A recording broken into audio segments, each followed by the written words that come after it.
Communism, a political and economic philosophy that aims for a cashless government-controlled social in which everything is shared equally, has seen a succession of up and down since its founding a century ago. Communism is a type of socialism that is unique from the others. Communists agree on the need of state to weather a way, but disagree on how to achieve it. This reflects a difference between a more libertarian approach of communizations, revolutionary, spontaneity, and worker self-management, and more guidance or Communist Party-driven approach of developing a constitution's socialist state.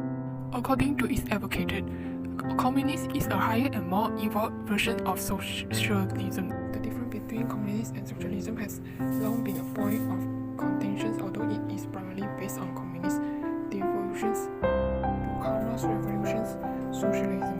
It began in 1917 in Russia, grew into a worldwide revolution that spread from Korea and China to Kenya and Sudan to Cuba and Nicaragua. The Communist Manifesto is published on February 21, 1848 by government, economists, and philosophy.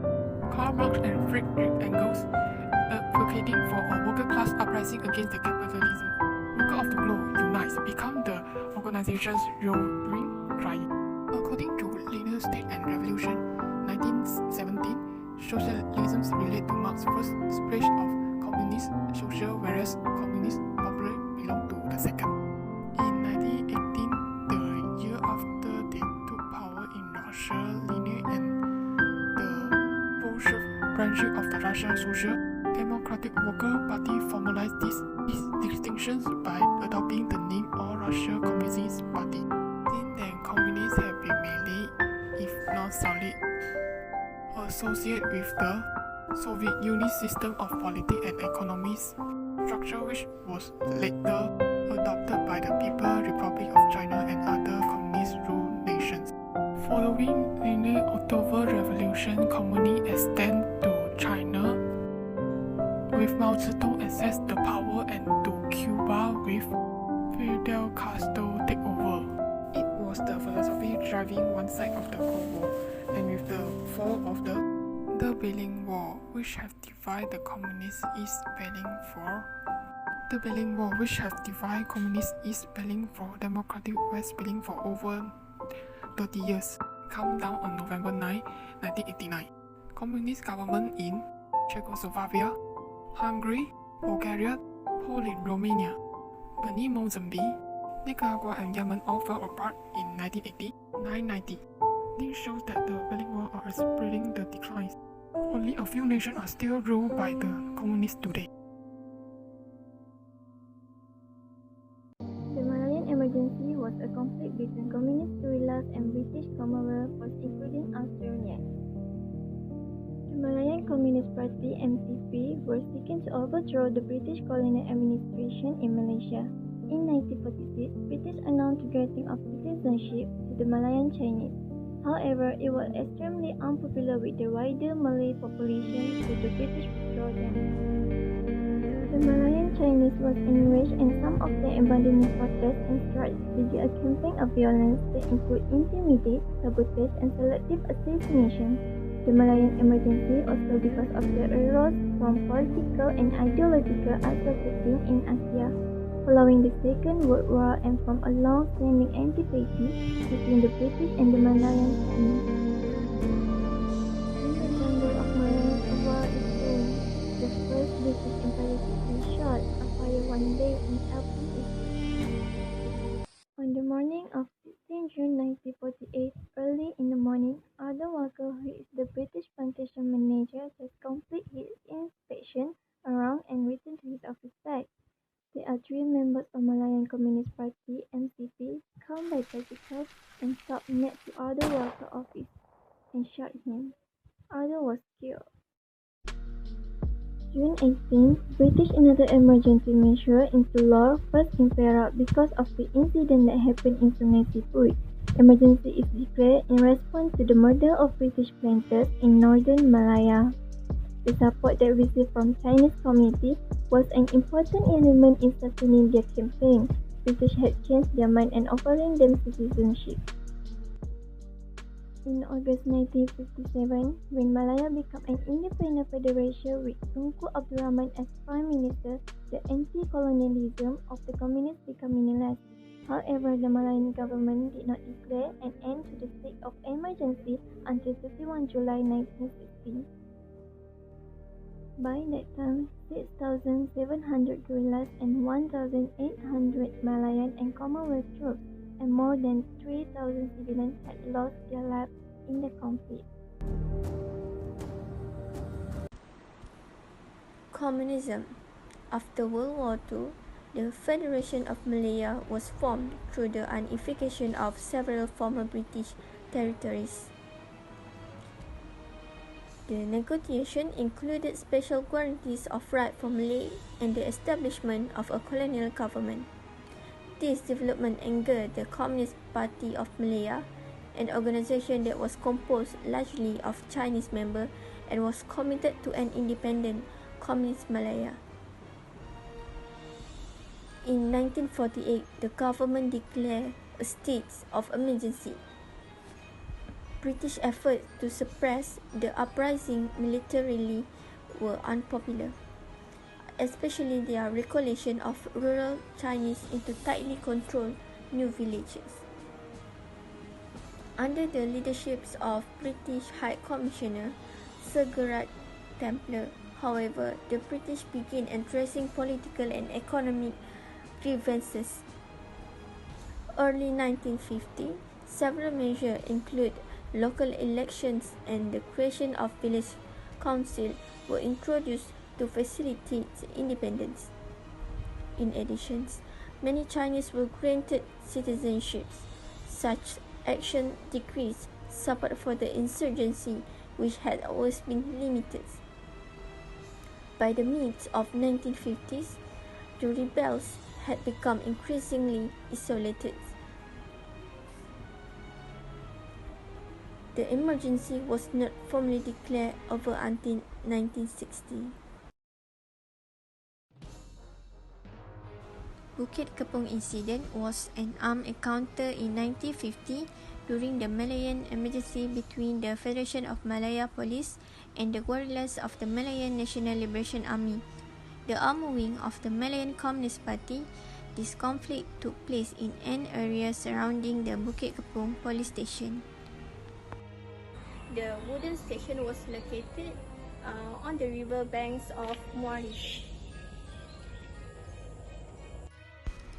The incident started just before dawn, with the communist government launching a guerrilla assault on the police station, leading to the deaths of almost all of the police officers stationed there. When they began the siege, the attackers strongly believed that they would be able to defeat the policemen and gain control of the police station within a short span of time. According to the eyewitness account, there were about 180 communists attacking, led by Muhammad Indra, a Malay communist. Despite the odds, the policemen, led by Sergeant Jamal Muhammad Shah, refused to surrender, although numerous calls by the communists for them to lay down arms were made. Several officers were killed as the shooting continued, and two wives of the defending officer took up arms when they discovered that their husband fell in the battle. In the final hours of the fierce battle, the communists set fire to the officer barrack and station. Two women and their children were burned to death in the married quarters. At that point, only 3 policemen plus a village guard were still alive. They rushed out from the burning station, unable to withstand the heat. They then assaulted the communist position, killing at least 3 of them. Only about 5 hours after the first shot was fired did the communists manage to break their defenses and set the place ablaze. They then retreated into the jungle. 14 policemen, 2 civilians, 5 policemen, wife of Abu Bakar Daud, wife of Abu Muhammad Ali, and 2 of their children were killed in the incident.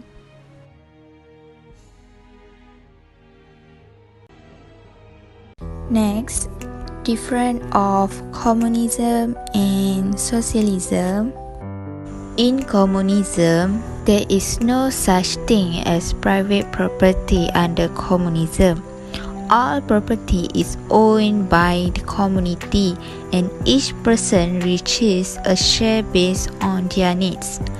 A powerful central government, the state, controls all sectors of economic production and ensure that residents have access to fundamental needs such as food, shelter, medical care, and education. However, in socialism, individuals can still own property, but industrial output or the primary source of it is owned and governed collectively by a democratically elected government, instead of competing with each other as in a capitalist society. Socialism has workers contribute as much as they can to the greater good, and then they all share equally in that good. Variations of this idea are already popular within capitalist society in the form of universal health care or social service like fire department and schools funded by taxes. Marx summed up communist theory in his 1875 essay critique of the Gotha program: from everyone according to his ability to each according to his necessities. On the other hand, socialism is based on the premise that people should be compensated for their individual contribution to the economy. According to Marx, socialism is precursor to communism and the next logical step after capitalism. Once the state controls all the means of production, the next step is total collective ownership, not just of production but all aspects of society and economy, including private property.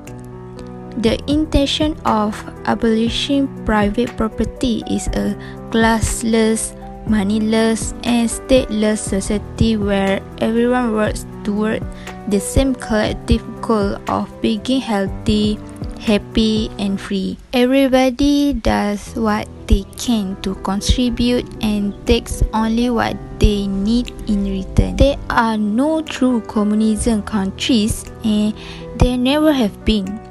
Every so-called communism country is actually a socialist country with the state controlling employment and economy to some degree. In short, socialism and communism are not altogether different, but most economic schools regard socialism as a forerunner to communism once the state has gained sufficient control over society and the economy.